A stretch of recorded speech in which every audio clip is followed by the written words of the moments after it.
Final allí en el Energy Stadium en Houston, en la casa de los Houston Texans de la National Football League, con este puntapié de este super lunes mundialista, con el triunfo agónico justamente del pentacampeón, con el triunfo de Brasil por 2-1 en la última, con las soluciones desde el banco, con los jugadores que tenían que dar la cara, mostrando una buena faceta de un Brasil que había empezado perdiendo con el gol de Kaiju Sano, en esos 45 minutos donde el equipo de Moriyasu, el muy buen equipo japonés, que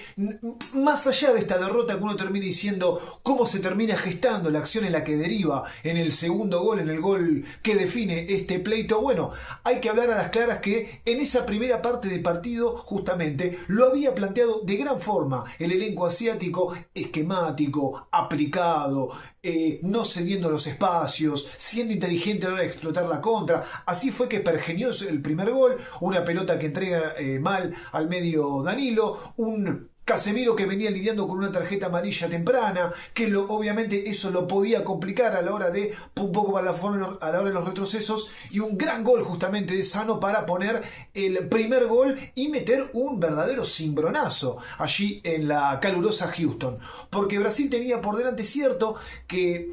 disponía de mucho partido más, pero en estos mata-mata, siempre que lo hable primero, bueno, a veces tiene la gran ventaja de poder manejar el desarrollo, de poder imponer las condiciones y sobre todo pasarle la presión a un Brasil que ya antes del partido la tenía, porque estamos hablando de, en esta instancia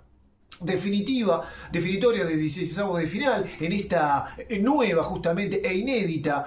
primera llave justo ya de cruces directos, bueno, ya te pone entre la espada y la pared. Y aparte Brasil enfrentaba a un conjunto que, recordemos que en la fase de grupos el equipo de Moriyasu estuvo a la altura de los europeos, porque le había empatado a Suecia, le había empatado también de buena forma a Países Bajos y le había ganado a la pobre Túnez. Pero bueno, entonces no es que recibía o se enfrentaba contra cualquier equipo. Aparte ya hablamos de un Japón que se acostumbra a disputar estos mata-mata, se acostumbra obviamente a estar en las grandes citas, quizás obviamente, y termina siendo la jugada del final que define el partido, lo que todavía hace que le falte como esa uña, le falte como ese pedacito para poder terminar de asentarse. Pero fue buena la presentación en el plan de juego, en el esquema, en los 45 iniciales fue correcto, porque lo logró aislar bastante a Vinicius, no pesó mucho Lucas Paquetá, como dijimos, esa amarilla con la que lidió Casemiro no le permitió quizás tanto entrar en juego. Bruno Guimaraes, otro volante importante, acaso uno de los jugadores más regulares que tiene este Brasil,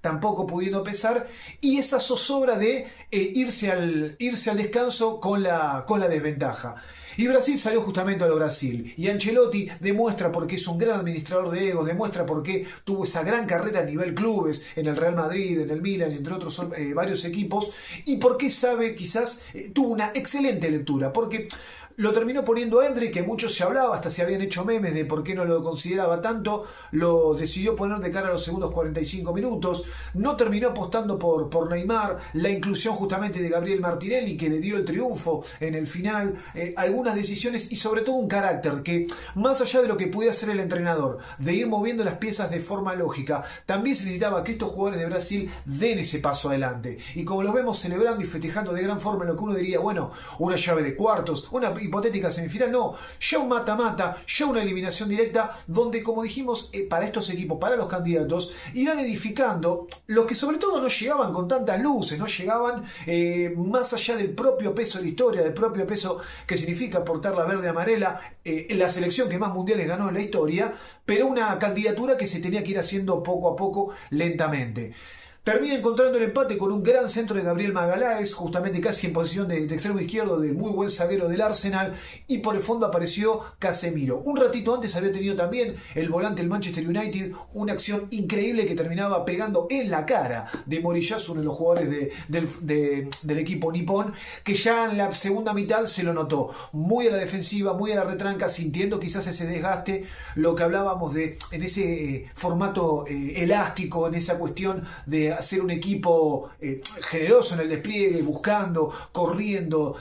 tratando de disputar cada centímetro del terreno, bueno, podía llegar a pagar el precio físico. Y lo terminó siendo en el complemento porque más allá de algún pelotazo o alguna pelota para Duan, la verdad que no entró demasiado en juego, no le exigió demasiado a Alisson Becker en el complemento. Brasil manejó la pelota, como dijimos, el gol permitió que Casemiro levante un poquito su producción. Bruno Guimaraes, obviamente ya él como patrón de juego en el medio empezó a repartir. Vinicius se hizo cargo, unos primeros 45 minutos no tan buenos, en el segundo exigiendo, buscando, quizás lidiando con alguna mala decisión, pero los cracks son así.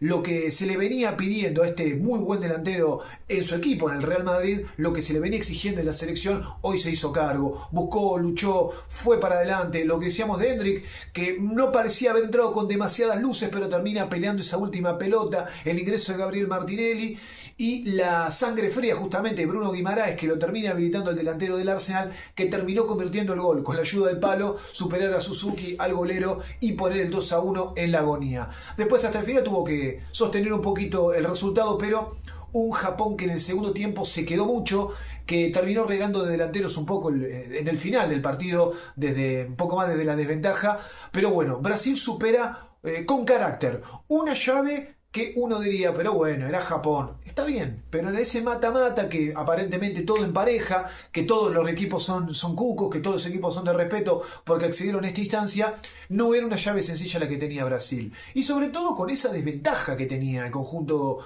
de Ancelotti, que mucho se le venía reclamando, quizás con respecto a la autoridad, con respecto a la crítica, aquella... No digo que fue similar al partido frente a Marruecos, donde esa vez también empezó perdiendo, y lo terminó empatando justamente por Vinicius, pero en el segundo tiempo se cayó el equipo.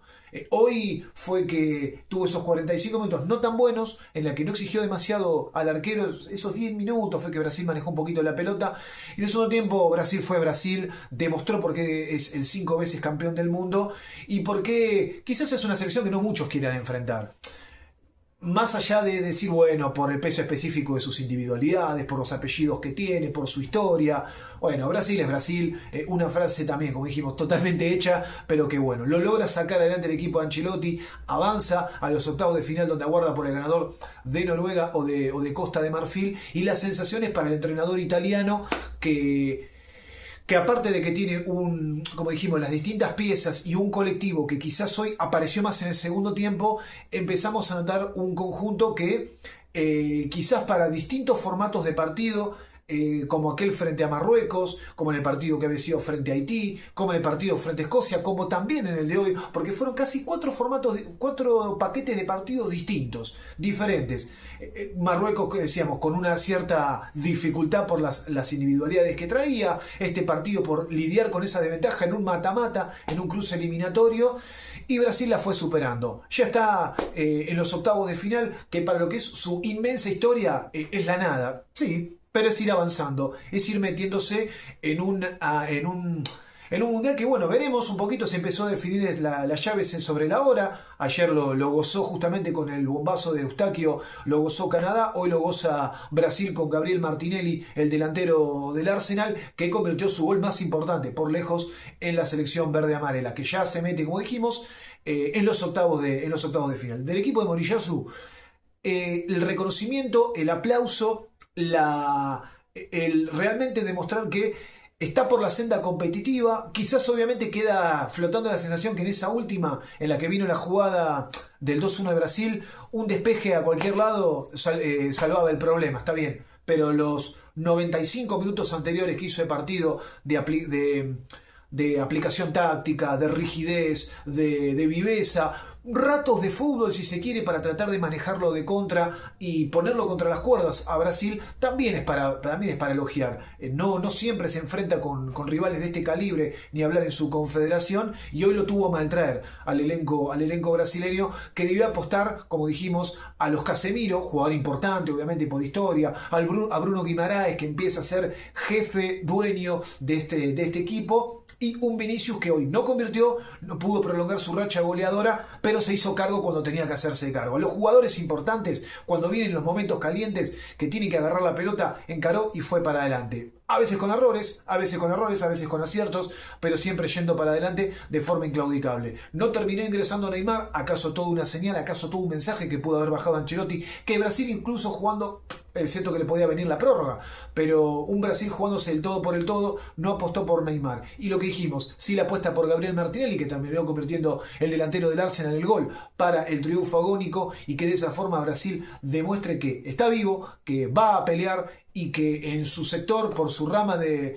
Bueno, veremos un poco la dificultad de los rivales, o Noruega o Costa de Marfil, cada cual representará una dificultad en sí. Pero Brasil demuestra que está vivo, Brasil demuestra que quiere pelear este mundial, y acaso no puede hacer un quiebre, como le ha pasado a algunas selecciones que quizás estaban en la lona, quizás estaban complicadas y terminan resurgiendo. ¿Quién te dice? Veremos este gol de Martinelli, más allá de el impacto que tenga en el tiempo inmediato. Bueno, veremos un poquito a futuro. También hablando de futuro, veremos también lo de Casemiro, que se retiró cerca del final del partido, quizás con una presunta molestia. Ya le había tocado perder a Rafinha. Bueno, si llega a perder a Casemiro será fuerte. Pero bueno, poco de esto le importará a Brasil, que ya está metido en los octavos de final de este Mundial 2026.